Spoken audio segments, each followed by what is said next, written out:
Hello everyone, welcome to India's first video note series YouTube channel. इस series में हम cover करेंगे अपनी बेस्ट क्वालिटी के बी फार्म लेक्चर्स एक बहुत ही ऑर्गेनाइज मैनर में, जिनको हमने सब्जेक्ट वाइज अरेंज किया है।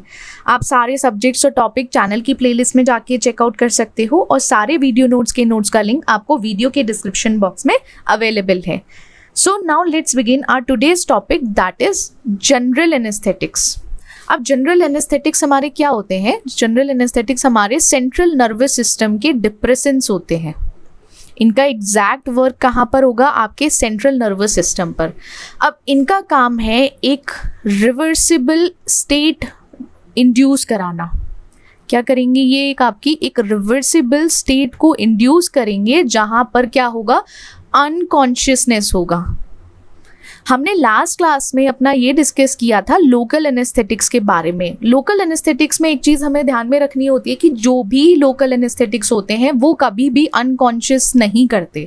वहाँ कॉन्शियस रहेगा, एक पर्टिकुलर पोर्शन में, एक पार्ट में सेंसेशन लॉस हो सकती है, सिर्फ वो हमारा लोकल एनेस्थेटिक्स होते हैं। जनरल एनेस्थेटिक्स में हम उसको एज एनाल्जेसिक की तरह यूज़ कर सकते हैं या एनाल्जेसिया की तरह यूज़ कर सकते हो। एमनीशिया के टाइम पे मसल रिलैक्सेशन, अगर कभी भी रिफ्लेक्सेस, अगर सोचो सर्जिकल प्रोसीजर है और आपके रिफ्लेक्सेस वर्क कर रहे हैं तो उस टाइम पर उससे प्रॉब्लम होगी। तो सर्जरी के टाइम पर जब भी कोई सर्जिकल प्रोसेस होना है या प्रोसीजर होना है तो वहाँ पे रिफ्लेक्सेस नहीं होना चाहिए, तो इसीलिए हम जनरल एनेस्थेटिक्स को यूज़ करते हैं। अब जनरल एनेस्थीशिया की भी कुछ स्टेजेस होती हैं। ये हमारा जो जनरल एनेस्थेटिक है इसकी भी स्टेजेस हैं, और स्टेजेस कितनी होती हैं? 4 स्टेजेस होती हैं। वो हम अपना डिस्कस करेंगे। अब डिस्कस किसके थ्रू करेंगे? अब जो भी मेरे साथ बहुत पहले से कनेक्टेड हैं देन दे नो कि अब हम कहाँ जाने वाले हैं। हम नोट्स पार्ट पर मूव करेंगे। नोट्स पर इसलिए जाना ज़रूरी है कि आपके पास कल के दिन ये ना रहे कि यार हमने तो ये सिलेबस में कवर ही नहीं किया, ये टॉपिक रह गया है। So let's move to the notes part. So general anaesthetics है, इसकी डेफिनेशन जी थी, हम वो डिस्कस कर चुके हैं। स्टेजेस डिस्कस करते हैं। जनरल एनेस्थीसिया में हमारे 4 स्टेजेस हैं, जिसे हम गॉडल्स क्लासिफिकेशन फॉर इनहेल्ड एजेंट्स की तरह भी बोलते हैं। स्टेज 1 आपका एनाल्जेसिया है, जहाँ पे आपका पेशेंट को कॉन्शियसनेस तो रहेगी बट स्टिल वो एक ड्राउजी फॉर्म में रहेगा कि हाँ भाई ठीक है, थोड़ा सा उसका लॉस होना शुरू होगा। कॉन्शियस है, समझ रहा है, बट थोड़ा सा होता है ना, चक्कर आ रहे हैं, घूम रहा है सर, इस टाइप से कुछ। परसेप्शन ऑफ पेन, जो भी उसको पेन की सेंसेशन होने वाली थी धीरे धीरे वो कम होना शुरू हो जाएगी। सेकेंड स्टेज पर पहुंचते ही एक्साइटमेंट का होगा। पेशेंट आपका अनकॉन्शियस हो जाएगा। अनकॉन्शियस होते ही जो भी उसकी रेस्पिरेशन थी उसमें इरेगुलरिटीज आनी शुरू हो जाएंगी। साथ ही साथ जो रिफ्लेक्सेस हैं वो बढ़ जाएंगे। आपकी इनवॉलेंट्री मूवमेंट में चेंजेस आना शुरू हो जाएंगे। देन आपका सेकेंड स्टेज में जब पहुंचा जाएगा तो वहाँ पे सर्जिकल एनेस्थीसिया है। उसमें क्या होगा? सर्जिकल एनेस्थीसिया में रेस्पिरेशन तो रेगुलर रहेगी, बस आपके जो रिफ्लेक्सेस हैं वो बिल्कुल वहाँ पे जा चुके होंगे। वहाँ पे आप लॉस ऑफ रिफ्लेक्सेस, वहाँ पे कोई मूवमेंट नहीं होगी और स्केलेटल मसल पूरा एक रिलैक्सेशन फेज में चला जाएगा। उसके लिए हमें अगर सर्जरी कभी भी करनी है तो स्टेज थ्रू हमारा सर्जिकल एनेस्थीसिया यूज़ किया जाता है। फिर आपका स्टेज 4 है, जिसमें मेडुलरी पैरालिसिस होता है। अगर कभी भी ओवरडोज हुई, इस स्टेज पे क्या होता है? ओवरडोजिंग की जाती है, मतलब की नहीं जाती, अगर हो गई है बाई चांस तो वहाँ पे एक रेस्पिरेटरी डिप्रेशन हो सकता है। साथ ही साथ कार्डियोवैस्कुलर डिप्रेशन के चांसेस भी होते हैं। पोटेंशियली देखा जाए तो एक डेथ थ्रेट समझो या फेटल कंडीशन भी है हमारी स्टेज 4। अब जनरल एनेस्थेटिक्स हमारे 2 टाइप्स में क्लासीफाई की गए हैं। एक तो आपका इनहेलेशन एनेस्थेटिक्स होता है, एक आपका इंट्रावेनस। आप इनहेल करके जो एनेस्थीसिया दिया जाता है वो इनहेलेशन कैटेगरीज में होता है, और जो आईवी के थ्रू दिया जाता है वो आपके इंट्रावेनस में चला जाएगा। अब इनहेलेशन में वॉलेटाइल लिक्विड्स होते हैं, जैसे कि आपके हेलोथेन, आइसोफ्लूरेन, तो ये सारे एग्जाम्पल्स हैं उसके। वहीं गैसेस की अगर बात करें तो nitrous oxide, xenon. Intravenous anaesthetics में हमारे इंड्यूसिंग एजेंट्स हैं, जिनके थ्रू हम इंड्यूस कराते हैं as a like unconscious state आप मान के चलिए, जैसे प्रोपोफॉल है, थियोपेंटोन आपके उसमें आ जाएगा। अब डिसोसिएटिव एजेंट में कीटामीन आता है। बेंजोडाइजेपिन में आपके डाइजेपाम, मिडाजोलम, ओपियोइड में आपके फेंटेनिल या मॉर्फिन आ जाता है। ये सारी कैटेगरीज हैं हमारी इंट्रावेनस एनेस्थेटिक्स की एंड उसके एग्जाम्पल्स हैं। मैकेनिज्म ऑफ एक्शन की बात करें तो अभी भी जनरल एनेस्थेटिक्स का पूरा मैकेनिज्म नहीं समझा गया है, बट स्टिल उन पर काम चल रहा है। अगर देखा जाए जो हमारे जीए है, ठीक है, जीए मतलब समझ जाना, जनरल एनेस्थेटिक्स की बात कर रहे हैं, तो जो जीए है उसका काम है एज अ गाबा में वो एनहांस कर देता है सारा जितना इनहिबिटरी न्यूरोट्रांसमिशन होना है, बट साथ ही साथ सप्रेस करता है जितनी भी एक्साइटेटरी ट्रांसमिशंस है ना, ग्लूटामेट में आप देखोगे तो उस पे वर्क करेगा जीए। अब मेन मैकेनिज्म में हमारा गाबा ए रिसेप्टर पोटेंशिएशन आता है जिसमें हमारे प्रोपोफॉल काम करेगा। एनएमडीए रिसेप्टर इनहिबिशन में आपका केटामिन आ जाएगा। हाइपर पोलराइजेशन न्यूरॉन्स में विटामिन नॉट विटामिन, आप ऐसा मान के चलिए कि पोटेशियम चैनल होते हैं वो एक्टिवेट हो जाएंगे, या फिर वहाँ पे क्लोरीन आयन का इन्फ्लक्स ज़्यादा होगा। जैसे ही इन्फ्लक्स होगा वहाँ पे आपकी जितनी भी न्यूरोनल एक्साइटेबिलिटी है वो धीरे धीरे धीरे कम होनी शुरू हो जाएगी। तो मेन मैकेनिज्म हमारे जीए का ये है। अगर इनहेलेशन की बात करें, इनहेलेशन में क्या होता है, आप उसको इनहेल करोगे नोज, अब नोज से जाएगा। अब एब्जॉर्प्शन, अगर काइनेटिक की बात करें तो एब्जॉर्प्शन उसका लंग्स के थ्रू स्टार्ट होगा, लंग्स से एल्वियोलाई में पहुंचेगा, फिर आपके ब्लड स्ट्रीम में, और ब्लड स्ट्रीम से क्रॉस होके आपका ब्रेन में जाएगा, राइट। अब डिस्ट्रीब्यूशन के टाइम पे क्या होता है, हमारा डिस्ट्रीब्यूशन डिपेंड करता है आपके ब्लड गैस पार्टीशन कॉफिशिएंट पे। अगर ब्लड गैस जो कॉफिशिएंट है वो कम है तो वहाँ पे चांसेस जो हैं इंडक्शन के या रिकवरी के वो ज़्यादा अच्छे हो जाते हैं। एग्जाम्पल समझिए डेस्फ्लूरॉन है। अब आपका अगर ब्लड गैस कोफिशिएंट जो है वो ज़्यादा हाई हो गया तो उसकी वजह से वहाँ रिकवरी स्लो रहेगी, इंडक्शन भी आपका स्लो रहेगा, जैसे हेलोथेन है। अब एलिमिनेशन कैसे होगा, एलिमिनेशन भी आपका मोस्टली एक्सेल्ड अनचेंज्ड रहता है, ठीक है। वो एक्सेल्ड भी जब होगा तभी एलिमिनेट होगा बॉडी से। कभी कभी ऐसा होता है आपका, जैसे हेलोथेन है तो वो किसके थ्रू जाएगा, हिपैटिक मेटाबॉलिज्म के थ्रू होता हुआ चला जाएगा। अब पोटेंसी की बात करते हैं, जो आपका मिनिमम एल्व्यूलर कंसंट्रेशन है, वहाँ पे जितना भी कंसंट्रेशन रिक्वायर होता है आपका पेशेंट, अगर सोचिए एक सर्जरी हो रही है, सर्जरी में प्रॉपर मूवमेंट नहीं होनी चाहिए या फिर एक तरीके से रिफ्लेक्सेस नहीं होने चाहिए, उसको पेन सेंसेशन नहीं होनी चाहिए, तो उसके लिए हमें एक मिनिमम एल्व्यूलर कंसंट्रेशन पता होनी चाहिए कि 50% हमारा पेशेंट मूव ना करे किसी भी सर्जिकल स्टिमुलस को। मतलब अगर वहाँ पे उस पेशेंट के कट लगाया गया है या कोई भी सर्जिकल प्रोसीजर कंडक्ट होना है पेशेंट पे, तो 50% हमारा पेशेंट मूवमेंट नहीं करना चाहिए। यहीं से उसकी पोटेंसी पता चल जाती है अपने जीए की। अगर आपका लोअर एमएसी है तो मतलब हायर पोटेंसी है। फॉर एग्जाम्पल आपका हेलोथेन इज इक्वल टू 0.75%, तो इसका मतलब उसकी पोटेंसी ज़्यादा है। और नाइट्रस ऑक्साइड की मतलब आप ऐसा समझिए एमएसी ना इनडायरेक्टली प्रोपोर्शनल रहता है, या आप ऐसा कह सकते हो। नाइट्रस ऑक्साइड आपका 105%, मतलब पोटेंसी तो लाइक बहुत लो पोटेंसी है, आप इसको नहीं यूज़ कर सकते हो सर्जरी के टाइम पर, ठीक है, क्योंकि प्रॉपर ये एनेस्थीसिया अकेले तो नहीं बना पाएगा नाइट्रस ऑक्साइड, उसके लिए आपको उसके साथ कुछ ना कुछ देना पड़ेगा। इनहेलेशन एनेस्थेटिक में जैसे आपके एजेंट्स हैं, ये जो टेबल प्रेजेंट है यहाँ पे ये बहुत ज़्यादा इंपॉर्टेंट है, जिसमें एजेंट्स लगे। एजेंट्स क्या क्या हैं आप यूज़ कर सकते हो जीए की तरह, उसकी क्या कैरेक्टरिस्टिक्स हैं, साथ ही साथ उसके एडवांटेज एंड डिसएडवांटेजेस आपको पता होने चाहिए। इंट्रावेनस एनेस्थेटिक्स में सबसे पहले तो आईवी हमें पता है उसका ऑनसेट विद इन सेकेंड्स होता है, बहुत जल्दी काम करता है। और कभी भी अगर एकदम से कॉमनली यूज्ड में हमारा आईवी एनेस्थेटिक्स भी आते हैं। अब इसके साथ साथ कभी कभी ऐसा होता है इनको हम एक मेंटेन करने के लिए इनहेलेशन एजेंट्स को साथ भी यूज़ करते हैं। अगर आपने मूवीज़ में सर्जरीज में देखा होगा तो वो क्या करते हैं, उसको आईवी के थ्रू एनेस्थीसिया भी दिया जाता है, एनेस्थेटिक्स दिए जाते हैं। साथ ही साथ जब उसको थोड़ा थोड़ा धीरे धीरे कॉन्शियसनेस जाना शुरू होती है या अनकॉन्शियस स्टेट में पहुंचता है तो वहीं पे उनको इनहेलेशन भी थोड़ा बहुत किया जाता है। फिर शॉर्ट प्रोसीजर के लिए हमारे आईवी सही हैं, कोई गलत नहीं है। ये इम्पॉर्टेंट आईवी एजेंट्स हैं। इस चार्ट के थ्रू आपको पता है क्या क्या ड्रग्स हम यूज़ करते हैं, किस पर्टिकुलर मैकेनिज्म के थ्रू वो काम करेगा, यूज़ कब किया जाएगा, और साथ ही साथ उसमें एडवर्स इफेक्ट भी देखने को मिलते हैं। प्री एनेस्थेटिक्स वो ड्रग होती हैं जिनको हम एनेस्थीसिया या इंड्यूस करने से पहले एडमिनिस्टर करते हैं, जिससे कि जो क्वालिटी है और सेफ्टी है एनेस्थीसिया की या सर्जरी की, उसको हम और अच्छे से कर सकें।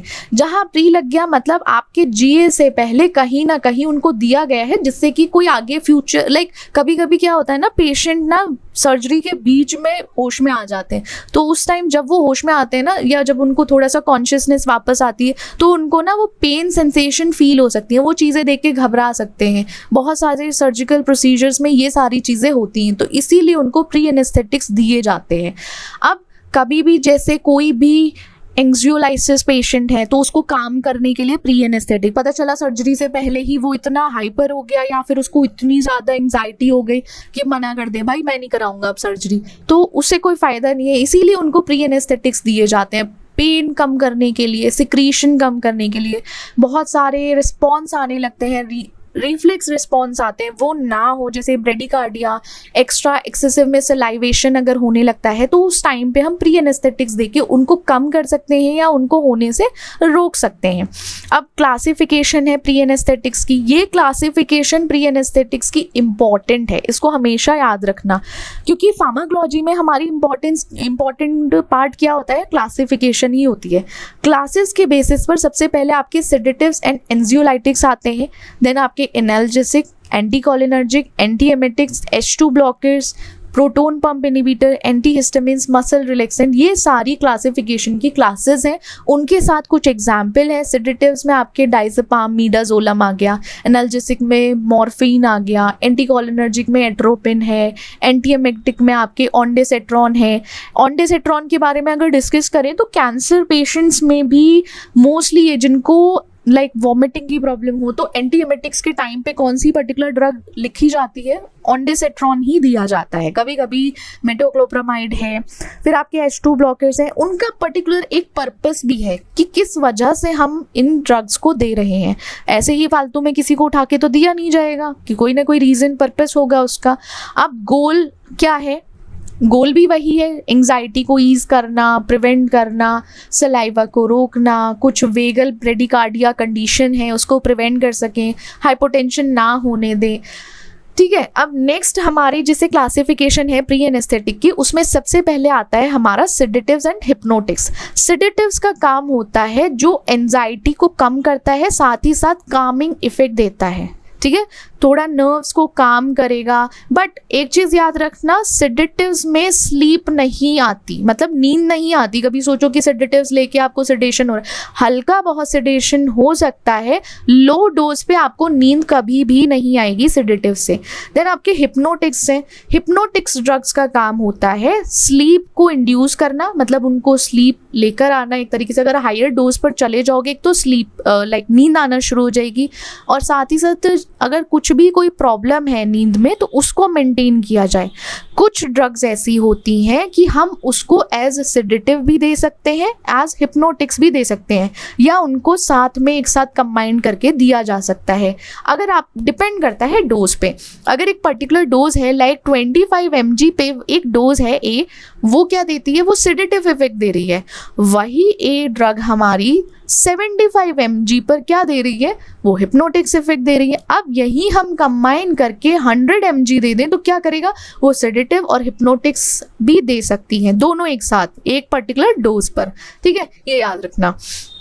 मैकेनिज्म ऑफ एक्शन पे पर्टिकुलरली ये कहाँ जाके वर्क करेगा, आपके गाबा ए रिसेप्टर पे, जहाँ पे क्लोरीन का इन्फ्लक्स होगा, वो बढ़ जाएगा इन्फ्लक्स, फिर वहीं पे न्यूरोनल हाइपरपोलराइजेशन से सीएनएस का डिप्रेशन होना शुरू होगा, वहाँ डिप्रेस होगा central nervous system.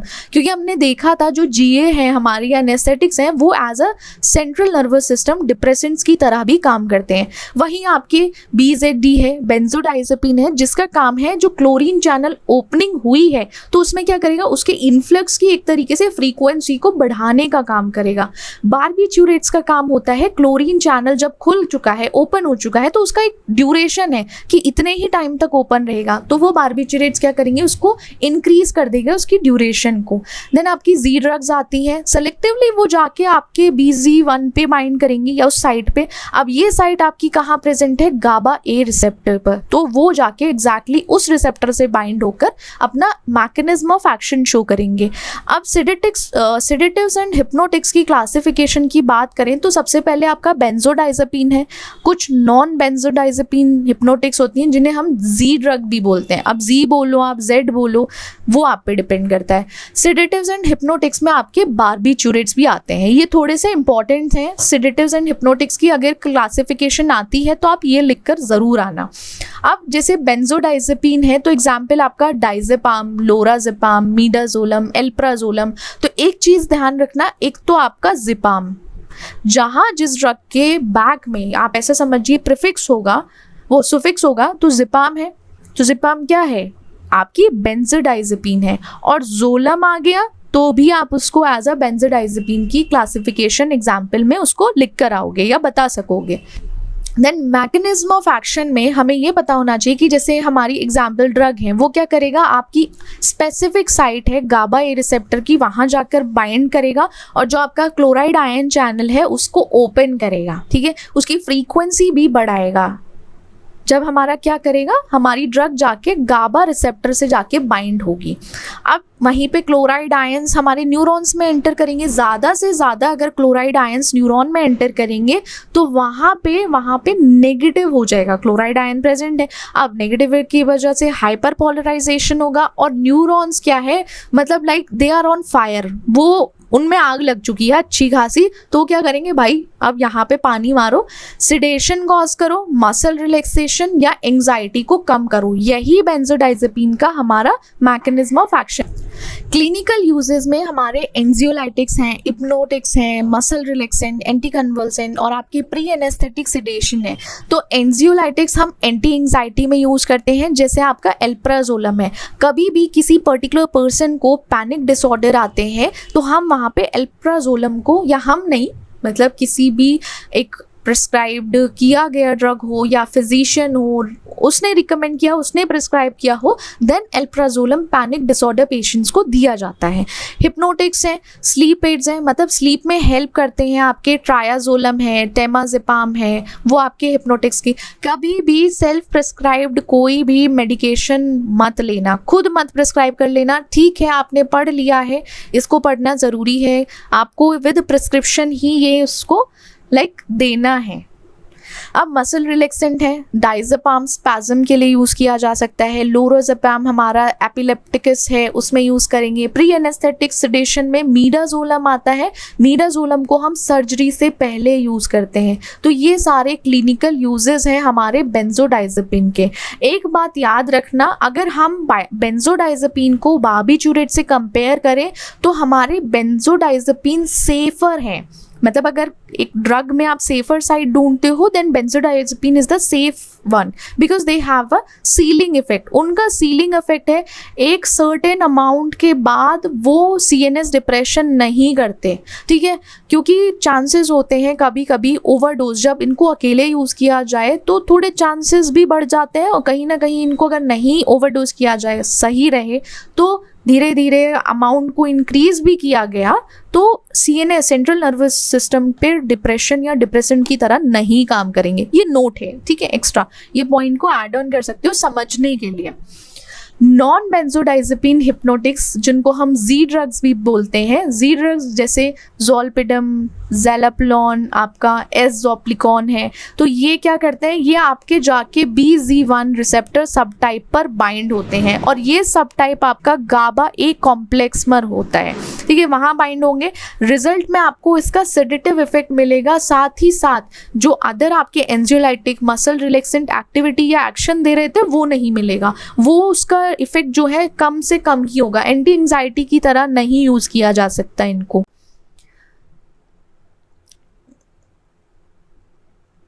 Then clinically इसको हम इंसोम्निया, जिन लोगों को नींद नहीं आती, सोने में परेशानी होती है, वो जगे रहते हैं पर्टिकुलर, उस टाइम पर हम जी ड्रग्स को यूज़ करते हैं। एडवांटेज ये है कि इनका जो हाफ लाइफ है वो कम रहता है। अगर कोई पर्सन जी ड्रग्स लेता है और उसको मॉर्निंग में मीटिंग लेनी है, अपने ऑफिस जाना है, तो आराम से जा सकता है, कोई हैंगओवर नहीं होगा, क्योंकि इसकी हाफ लाइफ जो है वो कम रहती है, शॉर्ट रहती है। साथ ही साथ यहाँ पे चांसेस नहीं है कि लोग इस पर डिपेंडेंसी बिल्ड कर सके, चांसेस डिपेंडेंसी के कम होते हैं। एब्यूज़ नहीं होगा, ड्रग एब्यूज़, साथ ही साथ कोग्निटिव इम्पेयरमेंट नहीं होगा, कोई चांसेस नहीं, रिस्क कम से कम है। लिमिटेशन ये आ जाती है, एंग्जाइटी में आप इनको जी ड्रग्स को नहीं यूज़ कर सकते, सीजर्स के टाइम पे या मसल स्पैज़म के टाइम पे आप कभी इन्हें यूज़ ही नहीं कर सकते। बट चांसेस क्या होते हैं, एक थोड़ा सा यहाँ पे ड्रॉबैक है, अगर किसी पर्सन ने ज़ोलपीडम लिया है तो क्या होगा, वो स्लीप वॉकिंग कर सकता है ना, रात में चलने की होती है ना, नींद में चलने की, कहते हैं इसको नींद में चलने की बीमारी है। ठीक है, नींद नहीं आती तो उसने जी ड्रग्स ली, अब जी ड्रग्स जब ली तो उसके बाद वो नींद में ही चल रहा है, कि रहना उसको अवेक ही है, राइट। अब जैसे नेक्स्ट है हमारा, कुछ ऑड बिहेवियर्स भी देखने को मिल सकते हैं अगर आप जी ड्रग्स, कुछ ऐसे सेडेटिव्स एंड हिप्नोटिक्स यूज़ करते हो तो। अब बार्बिचूरेट्स हैं, बार्बिचूरेट्स में आपके जहाँ भी बार्बिटल आ जाए ना, तो समझ जाना ये किसकी बात कर रहे हैं, ये बार्बिचूरेट्स की बात करने वाले हैं। फिनोबार्बिटल है, सिकोबार्बिटल्स है, तो इनका काम है, ये सबसे पहले आपके गाबा ए रिसेप्टर पर बाइंड होंगे, बाइंड करने के बाद जो क्लोराइड चैनल है उसको ओपन करके रखेंगे। बेंजोडाइजेपिन का काम होता है क्लोराइड आयन चैनल को ओपन करना, बट बार्बिचूरेट्स का काम होता है क्लोराइड चैनल को ओपन, खुला रखने का। अब जितने लंबे समय तक वो खुला रहेगा तो एक तो ड्यूरेशन भी बढ़ जाएगा, अगर ज़्यादा डोज हुई तो वो गांबा की तरह काम कर सकते हैं, उसी का एक्शन मिमिक कर सकते हैं, और क्या होगा, वहीं से सेंट्रल नर्वस डिप्रेशन होना शुरू हो जाएगा, वो डिप्रेशन की तरह काम करने लगेंगे। अब यूजेस में जो ओल्डर ड्रग्स होती हैं उनको इसलिए यूज किया जा सकता है स्लीप के लिए, सीजर्स के टाइम पे हम बार्बिचूरेट्स को यूज कर सकते हैं, और जो आज के टाइम पे यूज कर रहे हैं मोस्टली वो लिमिटेड है, जैसे फिनोबार्बिटल है वो सीजर्स के टाइम पे यूज करते हैं, थियोपेंटीन है, उससे क्या होगा, एकदम से या इंडक्शन हो सकता है, इंड्यूस किया जा सकता है एनेस्थीसिया को। रिस्क वही है, टॉक्सिसिटी बढ़ सकती है क्योंकि इसका नैरो थेरेप्यूटिक इंडेक्स है, साथ ही साथ सीएनएस डिप्रेशन के साथ रेस्पिरेटरी डिप्रेशन देखने को मिलेगा, कोमा में जा सकता है, अगर इफ ओवरडोज हुआ तो मर भी सकता है। पोटेंशियली थोड़ा डिपेंडेंस के चांसेस बढ़ जाते हैं बार्बिचूरेट्स पर, आपके विड्रॉल के सिम्टम्स शो होने लगते हैं जो और ज़्यादा वर्स हो सकते हैं हेल्प की जगह कुछ। देन नेक्स्ट हमारा टॉपिक है centrally acting muscle relaxant. Centrally acting muscle relaxant वो क्लास ऑफ ड्रग है जिसका काम है मसल टोन को कम कर देना, ठीक है। अगर किसी पर्टिकुलर पर्सन में मसल टोन अप हुई है या फिर जो मसल स्पैज़म हो रहा है तो उसको कम करेगा। कम कैसे करेगा, वो डायरेक्ट जाके हमारा muscle relaxant central nervous system पर जाकर काम करेगा। अगर सेंट्रल नर्वस सिस्टम पे नहीं उसने डायरेक्ट सीएनएस पे एक्ट किया, देन वो आपकी पूरे डायरेक्टली स्केलेटल मसल पर काम करके मसल टोन को कम करेगा, मसल स्पैज़म में रिलीफ दिलाएगा। मैकेनिज्म ऑफ एक्शन में कुछ ड्रग्स हैं, उनका काम है न्यूरोनल एक्टिविटी को डिप्रेस करना जो ब्रेन में हमारे स्पाइनल कॉर्ड में प्रेजेंट रहता है, साथ ही साथ आपके जितने भी इनहिबिटरी पाथवेज हैं उनको बढ़ाने का काम करेगा, जैसे गाबर्जिक ट्रांसमिशन है, एक्साइटेटरी सिग्नल्स हैं, उनको कम कर देगा। और जब ये कम करता है वहीं पर आपकी जो मसल टोन है वो कम होना शुरू हो जाएगा, आपकी जो मसल स्पैसिटी है या स्पैज़म है वो धीरे धीरे धीरे रिड्यूस होना शुरू होगा। क्लासिफिकेशन में आपके सेंट्रली एक्टिंग मसल रिलैक्सेंट में गाबर्जिक ड्रग्स हैं, गाबा बी एगोनिस्ट है, अल्फा 2 एड्रेनर्जिक एगोनिस्ट है, कुछ अदर्स में आपके साइक्लोबेंजाप्रीन है, मिथोकार्बामोल है, कार्सीप्रोडोल है, या आपके क्लोरजोक्साजोन आ जाता है। अब गाबर्जिक ड्रग्स में अब देखो क्लासिफिकेशन की अगर हम बात करें, क्लासिफिकेशन क्यों इंपॉर्टेंट है, क्लासिफिकेशन इसलिए इंपॉर्टेंट है, जब आप यहाँ पे गाबर्जिक ड्रग्स याद रखोगे तो आपको एक मैकेनिज्म ऑफ एक्शन क्लियर हो जाएगा कि एग्जैक्टली ये जाके गाबा ए रिसेप्टर पर जाकर एक्टिविटी कर रहा है, और करते ही वहाँ पे इनहिबिटरी ट्रांसमिशन बढ़ा है, और जैसे ही बढ़ेगा हमारे मसल स्पैज़म में रिड्यूस होना शुरू हो जाएगा, स्पैज़म कम होना शुरू होगा। इसको गाबर्जिक ड्रग्स को एंग्जाइटी सीजर्स के टाइम पे यूज़ किया जा सकता है। ड्रग में आपकी डाइज़ेपम आ जाएगी और ड्रग की जो क्लास है वो है बेंजोडाइजेपिन। ठीक है, हमने 3 क्लास देखी थी, benzodiazepine, Z drug and barbiturates. GABA B agonist का काम है वो गाबा बी रिसेप्टर को क्या करेगा, एक्टिवेट करेगा आपके स्पाइनल कॉर्ड में। स्पाइनल कॉर्ड में जो आपका गाबा बी रिसेप्टर है उसको एक्टिवेट करेगा। एक्टिवेट करते ही जितने भी एक्साइटेटरी ट्रांसमिशन है आपकी स्केलेटल मसल तक उनको धीरे धीरे कम करना शुरू करेगा और आपकी जो स्पैस्म है उसको कम करेगा, क्योंकि वहाँ पे मल्टीपल स्क्लेरोसिस हुआ है। साथ ही साथ ये हेल्प करेगा, किसी पर्टिकुलर पर्सन को स्पाइनल कॉर्ड इंजरी हुई है तो वहाँ पे भी उसको एज यूज़ कर सकते हैं। अल्फा 2 एड्रेनर्जिक एगोनिस्ट का काम है वो डायरेक्टली जाके, एगोनिस्ट का काम है उसको एक्टिवेट करना, वहीं एंटागोनिस्ट आ जाता तो मतलब उस पर्टिकुलर रिसेप्टर की एक्टिविटी को ये ब्लॉक कर देता। अब ये जाके हमारा वर्क करेगा अल्फा 2 एड्रेनर्जिक एगोनिस्ट पे, तो जितने भी मोटर न्यूरॉन्स हैं हमारे स्पाइनल कॉर्ड में उनको इनहिबिट करना शुरू करेगा। अब अल्फा 2 एड्रेनर्जिक एगोनिस्ट का सिडेशन जो रहता है वो सिडेशन नहीं कॉज करता। कंपैरेटिवली आप क्लोनिडिन से अगर कंपेयर करो टाइजेंडीन को, मसल स्पैसिटी जो है वो कम हो जाएगी। क्रोनिक पेन अगर हो रहा है एनाल्जेसिक की तरह अगर देखा जाए तो वो कम हो जाएगा। कुछ अदर्स में हमने जो पर्टिकुलर ड्रग्स पढ़ी थी उनका भी मैकेनिज्म ऑफ एक्शन थोड़ा सा डिफरेंट रहता है, क्योंकि वो डायरेक्टली या तो आपके ब्रेन स्टेम लेवल पर वर्क करेंगे या आपके जनरल सीएनएस डिप्रेशंस कॉज करेंगे, और या तो एक रिलीफ दे सकते हैं किसी भी मस्कुलोस्केलेटल कंडीशन में कि वहाँ वो पेन फ्री हो जाए। अगर कोई भी मस्कुलोस्केलेटल कंडीशन है, बैक पेन है, स्प्रेन है, तो वहां पे हम उनको यूज कर सकते हैं अपने muscle centrally acting muscle relaxant को। स्पेसिटी है उसको मैनेजमेंट करना इसलिए ज़रूरी है, कभी कभी न्यूरोलॉजिक डिसऑर्डर की वजह से जैसे सेरिब्रल पैल्सी है, मल्टीपल स्क्लेरोसिस है या स्पाइनल कॉर्ड इंजरीज हैं, तो वहाँ पे उन स्पैज़म को मैनेज किया जा सकता है। एडवर्स इफेक्ट में इन ड्रग्स को लेने के बाद सिडेशन, नींद ज़्यादा आ सकती है, चक्कर आ सकते हैं, लाइक कॉन्शियसनेस में थोड़ा प्रॉब्लम रह सकता है, ड्राउजी फीलिंग रहेगी। ये तब होता है जब आपकी पर्टिकुलर ड्रग जाके सीएनएस डिप्रेशन कॉज कर रही हो। तो वीकनेस फटीग वो हर जगह रहती है, किसी भी कंडीशन हो वहाँ पे वीकनेस फटीग। आप देखो एक चीज़ ध्यान रखना, एग्जाम में जाके सबसे पहले एडवर्स इफेक्ट, साइड इफेक्ट में ये मत लिख के आना वीकनेस, फटीग, नोजिया, वॉमिटिंग, ये बहुत कॉमन हो चुके हैं। जो सबसे पहले एडवर्स इफेक्ट उसका देखने को मिलता है उसको पहले नोट करना, उसको कोट करना, देन उसके बाद दूसरी चीज़ों पर मूव करना। अब कुछ जैसे आपका कैरिसोप्रोडोल है वो डिपेंडेंसी कॉज करता है, लोग उस पर डिपेंडेंट होना शुरू कर देते हैं किसी भी स्पैज़म के लिए, किसी भी इंजरी के लिए, जैसे स्पाइनल कॉर्ड की इंजरी है, और वहीं से ड्रग अब्यूज़ या पोटेंशियल अब्यूज़ होना शुरू हो जाता है। हाइपोटेंशन है, हाइपोटेंशन आपकी जो हमारी टीज़ानिडिन है तो वो हाइपोटेंशन कॉज करता है, राइट। ये सारे एडवर्स इफेक्ट हैं। अब नेक्स्ट है हमारा seizures and its types.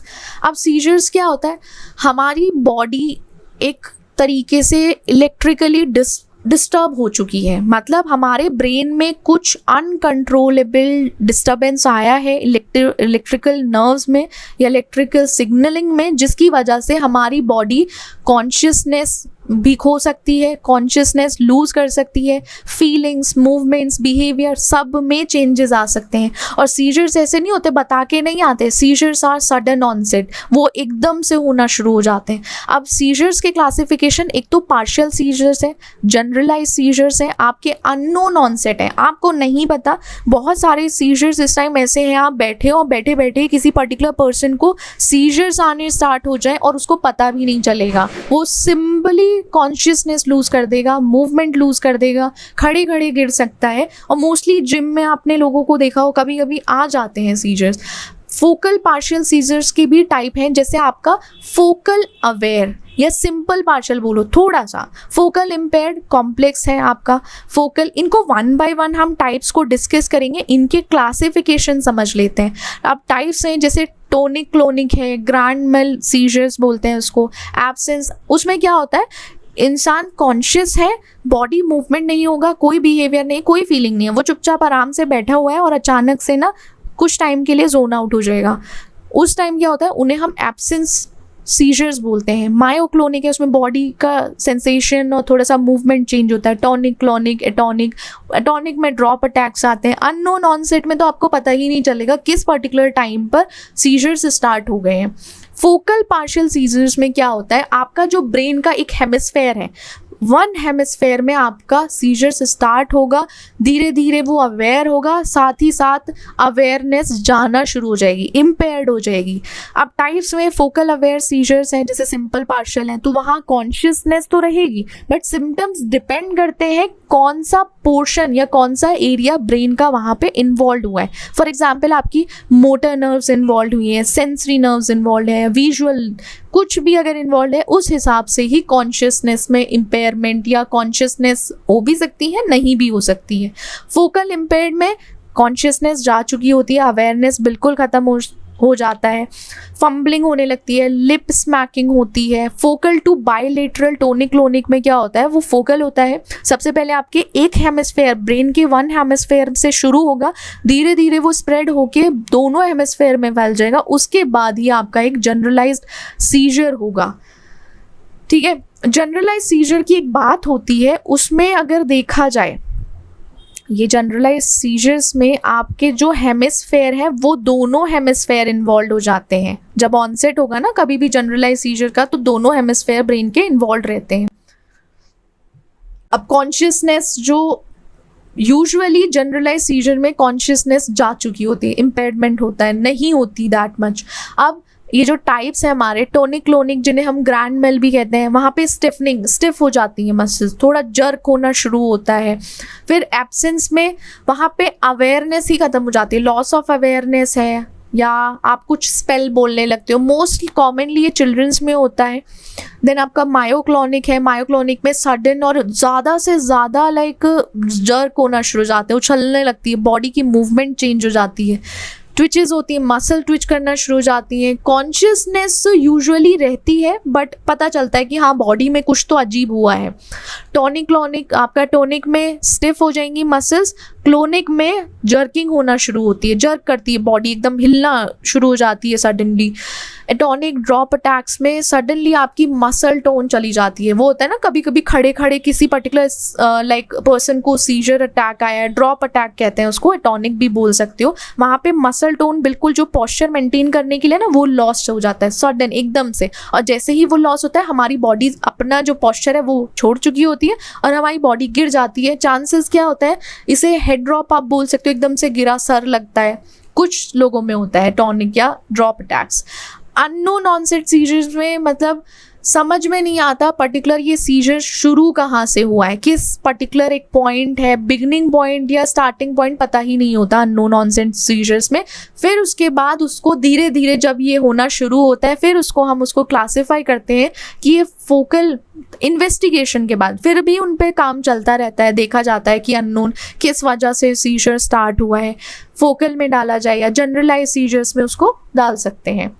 Then anti epileptic drugs होती हैं। एंटी एपिलेप्टिक ड्रग्स का काम है जो आपके एपिलेप्टिक सीजर्स आ रहे हैं, मोस्टली जो ब्रेन से एसोसिएटेड है, और हमारी जो ब्रेन लाइक इलेक्ट्रिकल एक्टिविटी हुई है, एबनॉर्मल एक्टिविटी जो हो रही है ब्रेन में, उसको सप्रेस करने के लिए हम एंटी एपिलेप्टिक ड्रग्स को यूज़ करते हैं। और एपिलेप्सी हमारा एक क्रोनिक न्यूरोलॉजिकल डिसऑर्डर है जिसमें रिकरेंट रिलैप्स होता है, बार बार सीजर्स आ सकते हैं, और कोई ज़रूरत नहीं है, वहाँ प्रोवोक करने की ज़रूरत होती ही नहीं है, वो अनप्रोवोक्ड सीजर्स भी होते हैं। क्लासिफिकेशन में मैकेनिज्म ऑफ एक्शन के बेसिस पर हम एंटी एपिलेप्टिक ड्रग्स दे सकते हैं, लाइक प्रिस्क्राइब करते हैं डॉक्टर्स, और क्लिनिकल यूज़ के बेसिस पर भी करते हैं, जैसे sodium channel blockers, calcium channel blocker, GABA enhancer, glutamate inhibition. आपके जनरलाइज क्लिनिकल यूज़ में जनरलाइज सीजर्स हैं तो एंटी एपिलेप्टिक ड्रग्स डिफरेंट होगी, फोकल है, स्टेटस एपिलेप्टिकस है, तो वहाँ पे उनके बेसिस पर क्लासीफाई अलग अलग तरीके से किया गया है। ठीक है, ये based on mechanism of action पे ये चार्ट है, ये इंपॉर्टेंट है। आपके मैकेनिज्म जैसे सोडियम चैनल ब्लॉकर है, मतलब ये सोडियम आयन जो सोडियम चैनल है उसको ब्लॉक कर देगा, जैसे फेनेटोइन है, कार्बामेज़ेपिन है, ये इसको यूज़ किया जाएगा। कैल्शियम चैनल ब्लॉकर जो टी टाइप होते हैं तो इथोसक्सिमाइड आ जाएगा। गाबा एनहांसर में बेंजोडाइजेपिन, फिनोबार्बिटल है। ग्लूटामेट इनहिबिशन में आपका टॉपरामेट, फेल्बामेट है, ये सारे हमारे मैकेनिज्म ऑफ एक्शन के बेसिस पर क्लासिफाई किए गए हैं। अब जो ड्रग्स यूज़ की जाए, जनरलाइज में टोनिक, एब्सेंस, मायोक्लोनिक में वेलप्रोइक एसिड को यूज़ कर सकते हैं, कार्बामेज़ेपिन को हम फोकल पार्शियल सीजर्स में, अब एप्लेटिकस में बेंजोडाइजेपिन, फिनोटोइन, आपका फॉस्फिनोटोइन है, फिनोबार्बिटल, उसको यूज़ कर सकते हैं। जनरलाइज या जनरल एडवर्स इफेक्ट आपके एंटी एपिलेप्टिक ड्रग का सीएनएस पर इफेक्ट देखने को मिलेगा, सिडेशन हो सकता है उसकी वजह से। जीआई इफेक्ट में नोशिया, वॉमिटिंग है, हाइपर सेंसिटिविटी रिएक्शन अगर देखा जाए तो रैश है, जिसको हम स्टीवन जॉनसन सिंड्रोम भी बोलते हैं, लेमोट्रिगिन की तरह से। हिपैटोटॉक्सिसिटी हो सकती है, ब्लड डायस्कैरियोसिस है। तो ये सारे हमारे जनरली एडवर्स इफेक्ट में काम आते हैं या नेम कर सकते हैं। साथ ही साथ टेराटोजेनिसिटी भी हो सकती है, चांसेस हो सकते हैं उसके भी। Then alcohol, ethanol. अब इथेनॉल जो है वो हमारा सीएनएस डिप्रेसेंट है, जिसका काम है गाबा ए रिसेप्टर की एक्टिविटी को बढ़ा देना। इनहिबिटरी न्यूरोट्रांसमिशन है, साथ ही साथ जो NMDA है, टाइप ग्लूटामेट रिसेप्टर, उसको इनहिबिट करेगा और गाबा ए रिसेप्टर की एक्टिविटी को बढ़ाएगा। अब यहाँ से क्या होता है, ये आपका डोज डिपेंडेंट सीएनएस डिप्रेशन बनाता है, प्रोड्यूस करता है। डिसइनहिबिशन से कहाँ से शुरू होगा ये? डिसइनहिबिशन से सिडेशन, एनेस्थीसिया और कोमा पे भी जा सकता है अगर आप एथेनॉल को हाई डोज में दिया गया हो तो, एज अल्कोहल में। ठीक है, अब इसको हम वो वाला अल्कोहल नहीं है, ये आपके पीने पाने वाला सिस्टम, ये दूसरा सिस्टम है। अगर उसकी तरह यूज़ करोगे तो देख लो क्या क्या चीज़ें हो सकती हैं। एब्जॉर्प्शन में ये आपके जीआई ट्रैक्ट से बहुत जल्दी एब्जॉर्ब होता है। स्टेप 1 में इथेनॉल है, वो हमारा एसिटल्डिहाइड में कन्वर्ट होगा। एसिटल्डिहाइड में हमारा जो एंजाइम लगेगा उसका नाम है अल्कोहल डीहाइड्रोजनेज, और ये कहाँ पर टेक पार्ट करेगा? आपका इथेनॉल का जो कन्वर्जन हो रहा है एसिटल्डिहाइड में, ये लिवर साइटोसोल में होगा। तो जो को फैक्टर है NAD से वो कन्वर्ट होगा NADH में। इफेक्ट जो आएगा वो आपका एसिटल्डिहाइड बनाएगा, जो कि हमारा एक टॉक्सिक इंटरमीडिएट है। देन सेकेंड स्टेप में ये मेटाबॉलिज्म की बात करें, किस तरीके से काइनेटिक डिस्कस कर रहे हैं। एब्जॉर्प्शन आपका जीआई ट्रैक्ट में हुआ, मेटाबोलाइज आपका लिवर में ही होगा, प्राइमरली जो लोकेशन है लिवर साइटोसोल में। स्टेप 2 में एसिटल्डिहाइड आपका एसीटेट में कन्वर्ट होगा with the help of aldehyde dehydrogenase enzyme के थ्रू। और ये कहाँ होगा? ये तो चलो मान के चलो आपका लिवर के साइटोसोल में हुआ, देन ये आपके माइटोकॉन्ड्रिया में होगा।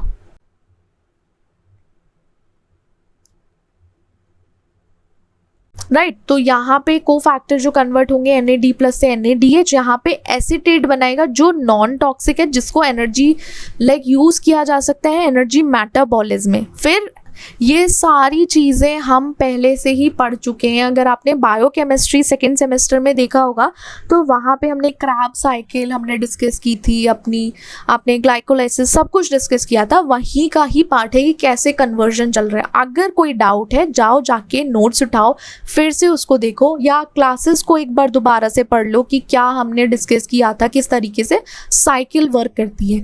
फिर एसीटेट है, एसीटेट आपका एसिटाइल कोएंजाइम ए में कन्वर्ट होगा with the help of acetyl coenzyme A synthetase enzyme की हेल्प से। देन एसिटेट आपका मसल में एंटर करेगा, टिश्यूज में एंटर करने के बाद वो कन्वर्ट होगा एसिटाइल कोएंजाइम ए में, और ये कहाँ था? TCA साइकिल में पढ़ा था। क्रैब साइकिल थी ना हमारी, वहाँ पे देखा था हमने, if you remember then it's well and good. अब एक्यूट इफेक्ट जो देखने को मिलेगा, जैसे कि यूफोरिया है, सिडेशन हो रहा है, स्पीच में स्लर्ड स्पीच हो रही है, मोटर फंक्शन में इम्पेयरमेंट आ रहा है। अब एक्यूट इफेक्ट्स में वेसोडाइलेशन, हाइपोग्लाइसीमिया, गैस्ट्रिक इरिटेशन हो सकता है। अगर आप इसी को हाई डोज पे जाके देखोगे तो क्या होगा? वहाँ पे रेस्पिरेटरी डिप्रेशन, कोमा, डेथ भी हो सकती है। क्रॉनिक यूज में लिवर डैमेज होगा, जैसे फैटी लिवर है उससे हेपेटाइटिस हो सकता है, हेपेटाइटिस के बाद सिरोसिस हो सकता है, तो ऐसे लिवर डैमेज होगा। न्यूरोलॉजिकल में सबसे पहले पेरिफेरल न्यूरोपैथी हो सकता है, चांसेस हैं। साइकोलॉजिकल में थोड़ी सी डिपेंडेंस बिल्ड हो जाती है इन ड्रग्स पे, टॉलरेंस, विड्रॉल सिम्टम्स देखने को मिलते हैं। कार्डियोमायोपैथी में हो सकती है, पेनक्रेटाइटिस है, जीआई कैंसर्स भी हो सकते हैं अगर आप इसको ज़्यादा से ज़्यादा यूज़ करो। विड्रॉल के टाइम पे कुछ सिम्टम्स देखने को मिलते हैं जैसे ट्रेमर, जो नॉर्मल सिम्टम्स होते हैं, हाथ कँपकँपाने लगते हैं, एंग्जाइटी होती है, हेल्यूसिनेशंस होते हैं, कुछ डिलीरियम में पहुंच जाते हैं। ट्रीटमेंट के लिए फिर इनका ट्रीटमेंट कराना पड़ता है अल्कोहल के बाद भाई अलग से, कि बेंजोडाइजेपिन चलाओ, लोराजिपाम है, सपोर्टिव केयर चाहिए, थायामीन है। तो ऐसी नौबत ही ना है ना कि आपको विड्रॉल सिम्टम्स भी आ रहे हैं फिर उसके बाद आपको उनका ट्रीटमेंट करा रहे हैं, पहले तो तुम उससे ठीक नहीं हो पा रहे थे। तो डाइसल्फिरम है एंटाब्यूस, जिसको अगर मैकेनिज्म देखा जाए ये क्या करता है, ये एल्डिहाइड डिहाइड्रोजनेज एंजाइम को इनिबिट कर देता है। इनिबिट करने के बाद हमारे एसिटिल्डिहाइड, जब भी कभी ज़्यादा से ज़्यादा या अल्कोहल कंजप्शन के बाद एसिटिल्डिहाइड बॉडी में एक्यूमुलेट होना शुरू हो जाता है, इकट्ठा होगा, और जैसे ही इकट्ठा होगा वहाँ पे कुछ ना कुछ रिएक्शन ज़रूर आएगा। अगर बॉडी में कोई भी बाहर से आई हुई चीज़ इकट्ठी होती है तो उसका क्या होगा, कुछ ना कुछ रिएक्शन आएगा ही आएगा। फ्लशिंग हेडेक हो सकते हैं, थ्रोबिंग हेडेक होते हैं, वो चुभने वाले, nausea, vomiting, chest pain, hypotension हो सकता है, एंग्जाइटी भी होती है जिनको जो ज़्यादा कंजप्शन करते हैं अल्कोहल का। अब डाइसल्फिरम इथेनॉल रिएक्शन में फ्लशिंग, नोजिया, ये सारे हम रिएक्शन देख चुके हैं। थेरेप्यूटिक यूज़ में हम इसको कभी भी किसी पर्टिकुलर पर्सन को क्रोनिक मतलब अति से ज़्यादा अल्कोहल डिपेंडेंसी हो गई है, उसके ट्रीटमेंट के लिए हम पर्टिकुलर डाइसल्फिरम इथेनॉल यूज़ कर सकते हैं। ये हमारा डेटरेंट की तरह भी यूज़ करता है। थोड़ा सा इसका अनप्लेजेंट इफेक्ट आएगा अगर आपने अल्कोहल कंज्यूम की है तो। प्रिकॉशन के लिए क्या करोगे, पेशेंट को सबसे पहले तो बताओ, उसको समझाओ कि भाई ये चीज़ें होती हैं, ऐसे ऐसे होगा, उसको इन्फॉर्म करो। फिर उसको थोड़ा सा मोटिवेट करो कि भाई छोड़ दे अल्कोहल। जितने भी अल्कोहल के सोर्स हैं सब अवॉइड करने हैं, जैसे इवन माउथ वॉशेस, सॉसेस भी उसमें आते हैं आपके अल्कोहल में, कहीं ना कहीं उनमें यूज़ किया गया होता है।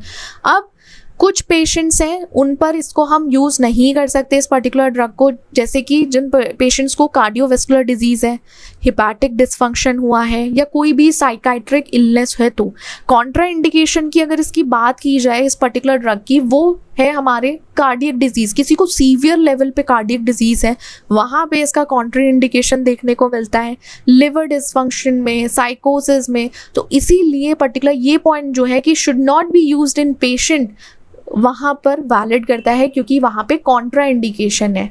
अब कुछ हिडन सोर्सेज हैं अल्कोहल के जिनको अवॉइड करना है, जैसे आपके कफ सिरप में भी अल्कोहल है तो उसको भी अवॉइड किया जाए तो ज़्यादा बेटर है।